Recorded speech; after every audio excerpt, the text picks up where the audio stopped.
शिक्षा व शोध में भारत का स्थान।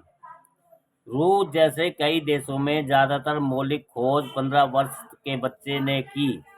वहाँ के बच्चे होश संभालते ही कहाँ, कैसे और क्यों के सवाल पूछने लगते हैं। परंतु भारत में पोंगा पंथियों ने शंका सवाल के सभी रास्ते बंद कर दिए। मानो जानो नहीं, जानने व पढ़ने पर पौराणिक गपोड़ियों की पोल खुलती। मनु महाराज ने विद्या की देवी सरस्वती के मुंह से कहलवा दिया कि मुझे ब्राह्मण के अलावा किसी और को मत देना। पूज्य विप्र सकल गुणहीना ने योग्यता की हत्या कर दी। पृथ्वी शेषनाग के फन पर टिकी हुई है। जब वे करवट बदलते हैं तभी भूकंप आता है, परंतु शेषनाग कहाँ टिके हैं, इस पर किसी ने ध्यान नहीं दिया। पृथ्वी से करोड़ों गुणा बड़े व गर्म सूरज को 6 माह तक हनुमान मुंह में टॉफी की तरह चूसते रहे। अगस्त ऋषि ने समुद्र पीकर पेशाब कर दिया, सो समुद्र पर का जल खारा हो गया। काशी से पढ़े कुछ पोंगा पंडितों को आज भी अटूट विश्वास है कि दूध, शहद व शराब के समुद्र होते हैं। वैज्ञानिक स्वतंत्रता व बुद्धि के इस्तेमाल पर रोक लगाने से मनुष्य के अस्तित्व की हत्या होती है। भारत में यही हुआ।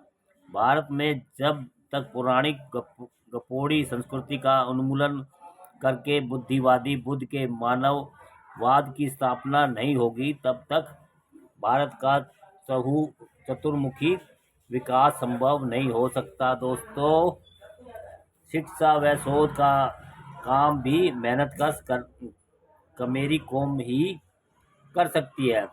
जो पीर, बावर्ची, भिश्ती, खर चारों का काम बखूबी निभा सके। डॉक्टर हरि गोविंद खुराना यदि भारत में रहते तो रिसर्च असिस्टेंट से आगे नहीं बढ़ पाते, परंतु अमेरिका में जब उन्हें नोबल पुरस्कार मिला तो वे एक जंगल की झोपड़ी में औंधे लेटकर एक फूल के बागों का निरीक्षण कर रहे थे। परंतु भारत में जिनके लिए अग्रे अग्रे ब्राह्मण नदी नाला वर्जते तथा जो 5 लोग मिलकर मूली नहीं उखाड़ सकते, उनका ही शिक्षण में, शोध व क्षेत्र में एकाधिकार व वर्चस्व है। भारतीय अंतरिक्ष अनुसंधान केंद्र से उपग्रह प्रक्षेपण समारोह में उपग्रह की सफलता हेतु सत्यनारायण की कथा कराई जाती है। एक चयन समिति में कंप्यूटर साइंस के लेक्चरर के पद पर अनुसूचित जाति के चयन के सवाल पर लगभग सभी सदस्य बोल पड़े कि इससे शिक्षा के शोध पर का स्तर डायलूट अर्थात पतला हो जाएगा। मैंने कहा कि जब पूरे भारत में शिक्षा के शोध में अनुसूचित जाति का प्रतिनिधित्व नहीं के बराबर है, तब भी यह स्तर पानी के बराबर पतला क्यों है? अनुसूचित जाति के आने से पानी से ज़्यादा पतला हो पाएगा। डंकल प्रस्ताव ने मनुवादी वैज्ञानिकों की कलाई खोल दी, परंतु सबसे अधिक योग्यता व दक्षता का ढोल भारत में ही पीटा जाता है। चीन, जापान, अमेरिका में योग्यता की बात तक नहीं उठती। इस हिसाब से इन देशों को हमारा पानी भरना चाहिए, परंतु हमारा विज्ञान,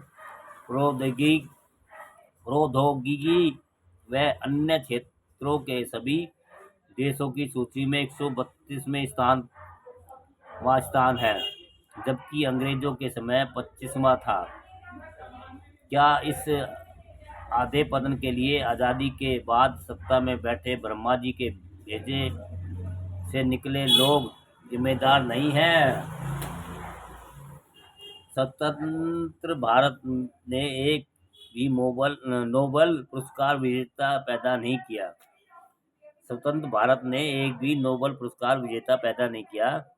जब राकेश शर्मा उधार के अंतरिक्ष यान में उड़े तो भारतीय प्रधानमंत्री ने कहा कि ऊपर से भारत कैसा दिखता है। सीवी रमन परतंत्र भारत की देन है।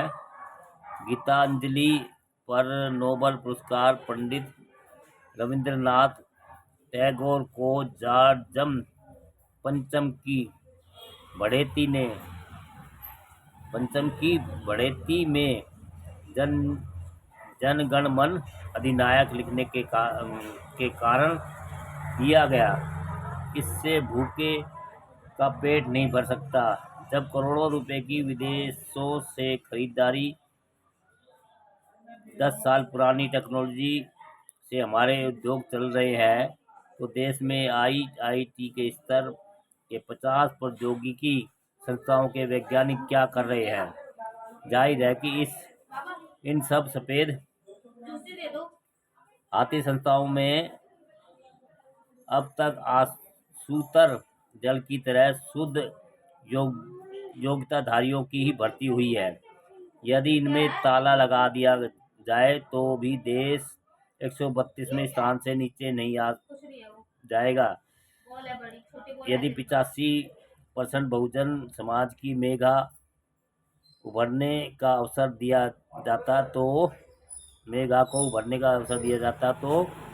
स्वतंत्र भारत में अब तक कम से कम 20 नोबेल पुरस्कार विजेता पैदा होते दोस्तों।